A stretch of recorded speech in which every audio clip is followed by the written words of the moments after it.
समुद्र पार करने की चिंता। हनुमान के मुख से सीता का समाचार पाकर रामचंद्र जी अत्यंत प्रसन्न हुए और कहने लगे, हनुमान ने बहुत भारी कार्य किया है। भूतल पर ऐसा कार्य कठिन है। इस महासागर को गांव लांघ सकने की क्षमता गरुड़, वायु और हनुमान को छोड़कर किसी दूसरे में नहीं है। देवताओं, राक्षसों, यक्षों, गंधर्वों तथा दैत्यों द्वारा रक्षित लंका में प्रवेश करके उसमें से सुरक्षित निकल आना केवल हनुमान के लिए ही संभव है। इन्होंने समुद्र लंघन आदि कार्यों के द्वारा अपने पराक्रम के अनुरूप बल प्रकट करके एक सच्चे सेवक के योग्य सुग्रीव का बहुत बड़ा कार्य संपन्न किया है। स्वामी द्वारा दिए गए कार्य को सेवक उत्साह तथा लगन से पूरा करे तो वह श्रेष्ठ होता है। जो सेवक कार्य तो पूर्ण कर दे किंतु बिना किसी उत्साह के पूरा करे वह मध्यम होता है, और आज्ञा पाकर भी कार्य न करने वाला सेवक अधम कहलाता है। हनुमान ने स्वामी के एक कार्य में नियुक्त होकर उसके साथ ही दूसरे महत्वपूर्ण कार्यों को भी पूरा किया है और सुग्रीव को पूर्णतः संतुष्ट कर दिया है। आज मेरे पास पुरस्कार देने योग्य वस्तु का अभाव है। यह बात मेरे मन कसक उत्पन्न कर रही थी। यह जिसने मुझे ऐसा प्रिय संवाद सुनाया उसका मैं कोई वैसा ही प्रिय कार्य नहीं कर पा रहा हूँ। अतः इस समय में इन महात्मा हनुमान को केवल अपना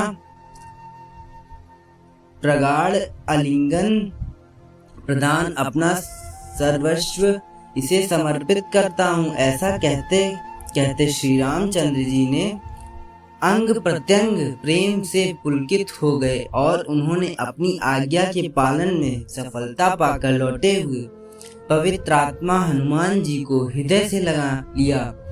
फिर थोड़ी देर तक विचार करके रामचंद्र ने सुग्रीव से कहा, हे वानर राज, जानकी की खोज का कार्य तो सुचारू रूप से संपन्न हो गया है, किंतु समुद्र की दुस्तिरता का विचार करके मेरे मन का उत्साह पुनः नष्ट हो रहा है। महान जल राधि से परिपूर्ण समुद्र को पार करना अत्यंत कठिन है। यह कैसे हो पाएगा? राम को इस प्रकार चिंतित देख सुग्रीव ने कहा, वीरवर, आप दूसरे साधारण मनुष्य की भांति क्यों संताप कर रहे हैं? जैसे कृतघ्न पुरुष सौहार्द को त्याग देता है, उसी प्रकार से आप भी इस संताप को त्याग दें। जब सीता जी का पता लग गया है तो मुझे आपके इस दुख और चिंता का कोई कारण नहीं दिखाई देता।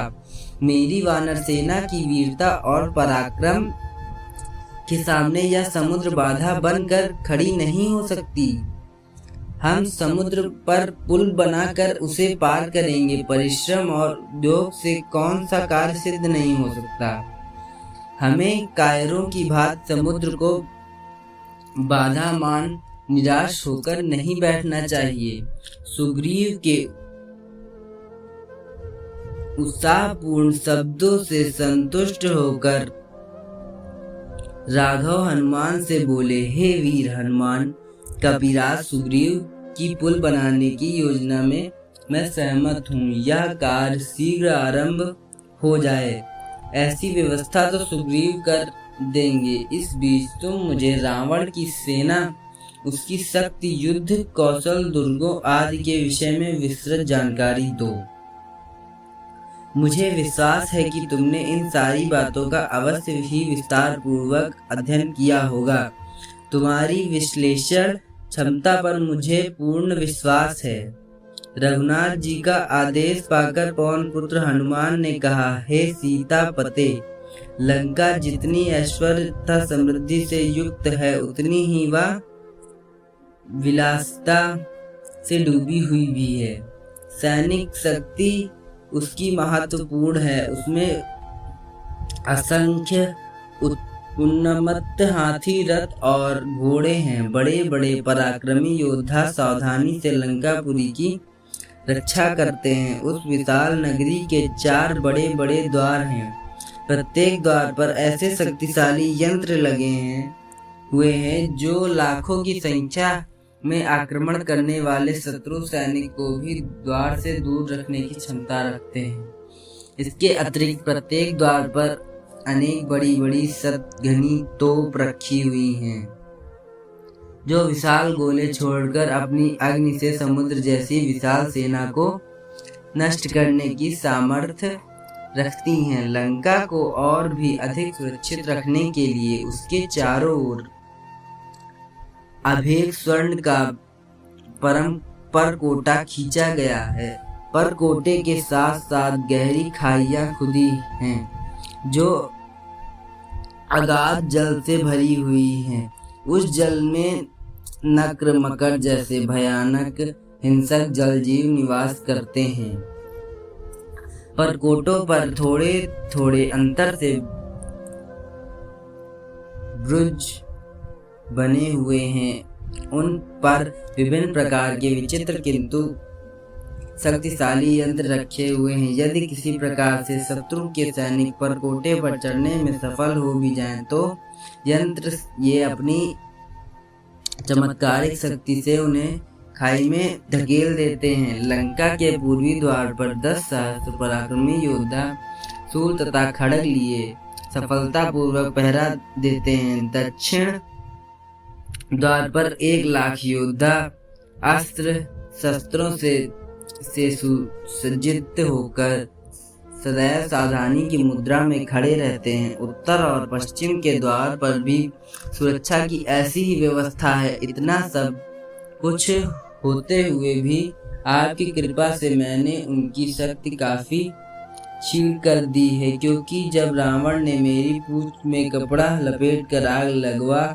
दी थी तो मैंने उसी जलती हुई पूंछ से लंका के दुर्गों को या तो समूल नष्ट कर दिया, उन्हें अपार क्षति पहुंचाई है, अनेक यंत्रों की दुर्दशा कर दी है और कोई बड़े बड़े सेनापति को यमलोक भेज दिया। अब तो केवल सागर पर सेतु बांधने की देरी है, फिर तो राक्षसों का विनाश होते अधिक देर नहीं लगेगी। धन्यवाद दोस्तों। जय श्री राम। आपको अगर कहानी अच्छी लगी हो तो हमारे कमेंट में जाकर बताइएगा। Thank you.